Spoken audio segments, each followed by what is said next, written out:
Hello, কেমন আছো সবাই? আশা করি খুব ভালো আছো। আজ যাচ্ছি একটা অতি সুন্দর মন্দিরের রহস্যভেদ করতে। আশা করব তুমিও আমার সাথে ভিডিওটির শেষ অবধি জুড়ে থাকবে। রাজহাট ব্যান্ডেলের পাশে একটি অত্যন্ত পরিচ্ছন্ন আশ্রম আধারালয় এই মন্দিরের নাম। যোগীরাজ শ্যামচরণ লাহিড়ী বাবার দর্শনে নির্মিত হওয়ায় দেশ বিদেশের মানুষ এই মন্দিরকে লাহিড়ী বাবার আশ্রম নামেই চেনে। ঘন সবুজের মাঝখানে অবস্থিত এই বিশাল আশ্রমটি জাতি, ধর্ম, বর্ণ নির্বিশেষে সকল দর্শনার্থীদের জন্য উন্মুক্ত। কোনো এন্ট্রি ফি নেই। 2003 সালে শুরু হয়েছিল।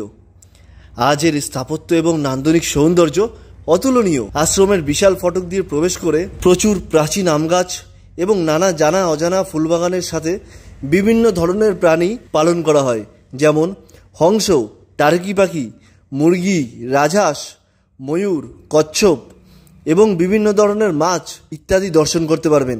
এছাড়াও শিশুদের খেলার জন্য স্থানও রয়েছে, সাথে একটি লাইব্রেরি ও দোকানও রয়েছে। মূল মন্দিরের সামনে দাঁড়িয়ে অবাক লাগে, কারণ মূল মন্দিরটি জলাশয়ের ওপর অবস্থিত। সিঁড়ি দিয়ে প্রবাহিত জলে নেমে পা ধুয়েই মূল মন্দিরে প্রবেশ করতে হবে। এই মন্দিরের প্রধান গর্ভগৃহে শিবলিঙ্গ এবং লাহিড়ী বাবার দর্শন করতে পারবেন। এছাড়াও বিভিন্ন মন্দির ও বিভিন্ন দেবতা, রাধাকৃষ্ণ, রাম, লক্ষ্মণ, সীতা, ব্রহ্ম, বিষ্ণু, মহেশ্বর, জগন্নাথ, বলরাম, সুভদ্রা, সরস্বতী, কালী ও লোকনাথ বাবার দর্শন করতে পারবে। সব থেকে বড় কথা হলো, এই মন্দিরে হিন্দু, মুসলিম, খ্রিস্টান সকল ধর্মের মানুষের সমান সম্মানের জন্য পৃথক প্রার্থনার স্থানও রয়েছে।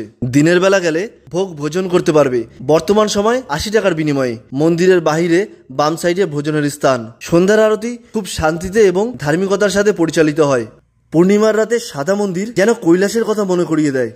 দর্শনের সময় সকাল 10টা থেকে দুপুর 12টা এবং বিকেল 4টে থেকে সন্ধ্যা 6টা পর্যন্ত।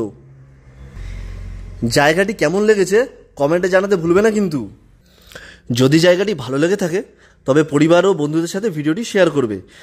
সাথে সাবস্ক্রাইব বাটনে প্রেস করে আমায় প্রেরণা দেবে, যাতে তোমার কাছে আরও সুন্দর অজানা জায়গার পরিচিতি সবার আগে করতে পারি। ধন্যবাদ। দেখা হচ্ছে পরবর্তী ভিডিওতে।